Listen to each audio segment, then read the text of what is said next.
dito sa mga station ID natin ay nakilala kung saan ay nagtanghal at nagluklok sa ating composer as most outstanding composer held in Fukuoka, Japan. Grabe naman, sino kaya itong composer na ito na talaga namang patuloy ang paglipad at pagbibigay ng boses at aral at sa kanyang angking kinang ay talaga namang nagbibigay sa atin ng inspirasyon, motibasyon at pag-asa. At dahil dyan, yan ang kanyang nagiging taglay.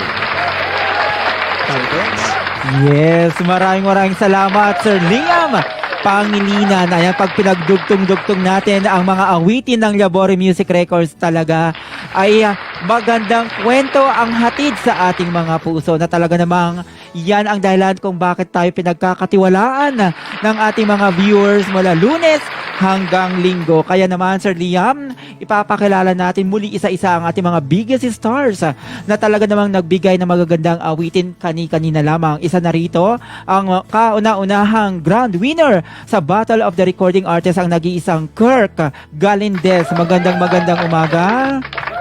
Ayan, magandang umaga sa ating lahat, sa ating 16 million viewers, especially kay Sir Benz. Magandang gabi dyan sa Canada, sa kanyang kapatid Sir Liam, Mashane, and Ate, ang ganda ng background mo, Mashane, and Ate Merjoy, and especially kay Ate Mabel na mag-grad launching ngayon. Lovely Mabel, and of course, Ate Cyril.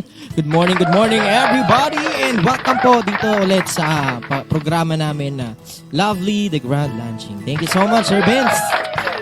Maraming salamat, Kirk Galindez at Sir Benz. Ito namang ipapakilala ko sa iyo na nasa baba mo ay talaga namang nagpamalas ng kanyang galing sa iba't ibang radio station dito sa Pilipinas, katulad na lamang ng DZME at DZRH. At balita ko ay talagang muling magpapamalas itong recording artist na ito. Kaliwat kanan ng kanyang mga awitin mula sa Labore Music Records. Siya din ang first placer sa Season 1 ng Labore Music Records presents Ang Paghamon. Kaya naman palapakan natin ang aking tinutukoy recording artist, Shane Anas.